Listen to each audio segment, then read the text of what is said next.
Good morning, everyone. Welcome once again to another week of Health Tip Dose with Dorcas Eniagada, also known as the Exquisite Writer. So, this morning, without much waste of time, we'll be going straight into what I have for you for today. So, today, I want to look at the importance of water to the health of everyone. When I mean everyone, I mean every living organism, human beings, animals, plants, and even the microorganisms. Firstly, I want you to understand that water is very essential to life. It's very important to every kind of life, whether the micro or the macro, whether the very little, the small, or the biggest, or even the most complex, such as man. So, for the sake of this morning's health tip, we're going to be talking majorly about the importance of water to man. Okay, first and foremost, what is the component of water? Water is made up of two major elements, which are hydrogen and oxygen. It contains two molecules of hydrogen and one molecule of oxygen. So this makes up what is called water. Now, I want you to understand that man isn't expected to drink just any kind of water. Man is expected to drink what is called the potable water.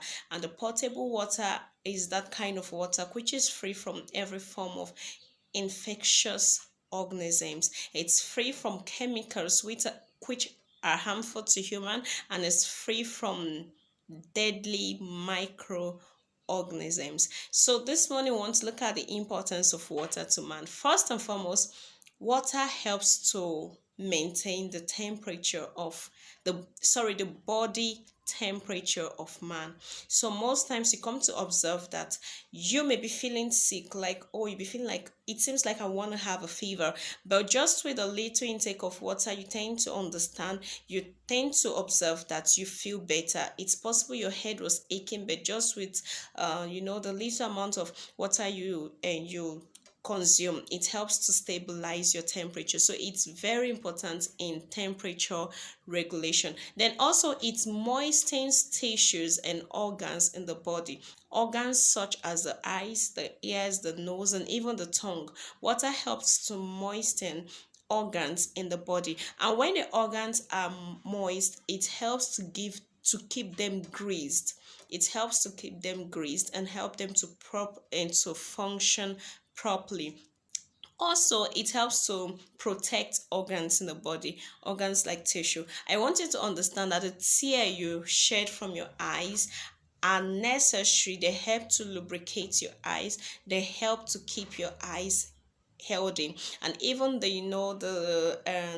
sputum from your nostrils, they also help to keep your nose healthy, and so on and so forth. And also, the other thing you need to understand is that water helps in digestion. It helps in what? In digestion. The solid food we consume needs water to break them down for the body to absorb the nutrients in them. So water helps to break down the food we take in for the body to be able to absorb the nutrients from them. And also you need to understand that the enzymes in our body needs water to perform their function. Yeah, the enzymes, the hormones, and most of them, they exist as fluids, so they need water to be able to function properly. The other thing you need to understand as well is that water helps the brain to function. Yes, water helps the brain to function. Now you come to understand that whenever you study in your books, like reading or anything that has to do with you applying your mental energy, it is always expedient that you have at least a bottle of water by your side against dehydration. Okay, let me just share a testimony. I think it was in my 200 level. I spent the whole night reading for this dreadful exam, and then the fact is that it escaped my mind to eat. Eating wasn't really the problem if I had taken water, no matter how small it was. But I didn't take water. So when I got into the exam hall, I think like almost towards the end of my exam, I started shivering. Yes, yes, like the whole thing was bad because I could feel my decks shaking. So I was shivering. The throat was sorry, the truth is what saved me that day was a sachet water. So when I ordered for water and water came, I took water. Like everything that was happening in my head and my body came back to normal. So water is very, very important for the brain. Even if you're hungry, I assure you that when you take water, it helps to a large extent to lessen the hunger. The other thing you need to understand is that water help in excretion. I want you to understand that waste leave our body in several forms. Yes, like dead cells from the eyes can live through tears. So I tell you, it is not a crime to cry. At times, in fact, it's necessary to cry in order to excrete waste. I want you to understand that dead cells and other things, and even salt, leaves our body through the skin in form of sweat, and even through the kidney in form of urine. The kidney gets the bladder and so on. You get to understand that some compounds, some wastes compounds leave your body through your urine, through your feces, and so on and so forth. And all these things need water. They need water. And also you need to understand that water helps to lessen the burden on the kidney and the liver. Yeah, very, very important. Now I want you to understand that when you take less amount of water, you put your kidney to stress. The reason is because your kidney is meant to filter some waste through fluid and send them to your bladder, which you pass out as urine. But with less water, you tend to accumulate some waste in the kidney, which could lead to something called the kidney stone. So it's very, very important to take water in adequate amounts in order to lessen the stress on your kidney and on your liver.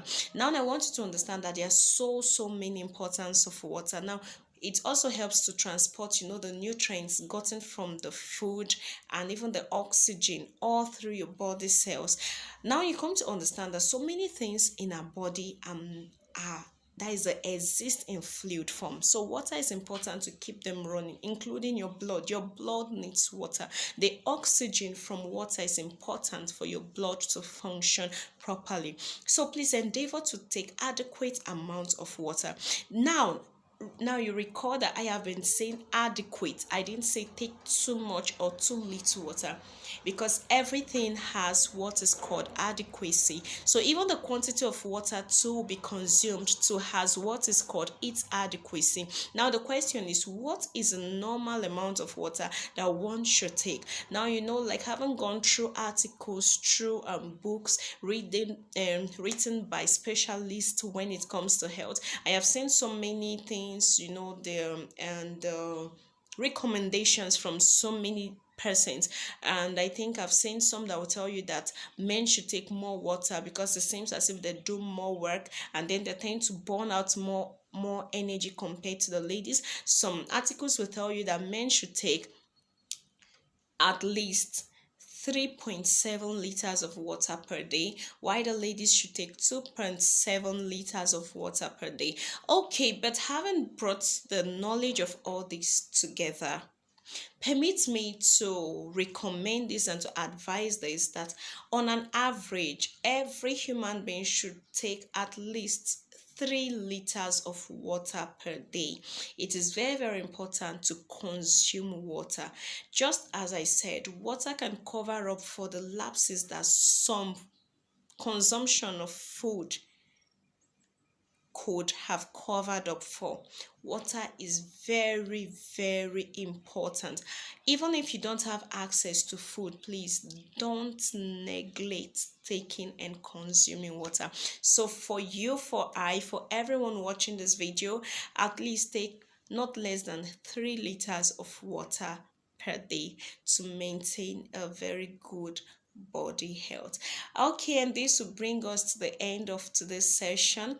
There's so many importance of water, but I would love to stop here today, and I thank you so much for staying tuned and being here with me. Thank you. I love you so much. Have a great day ahead. See you same time next week. Mwah.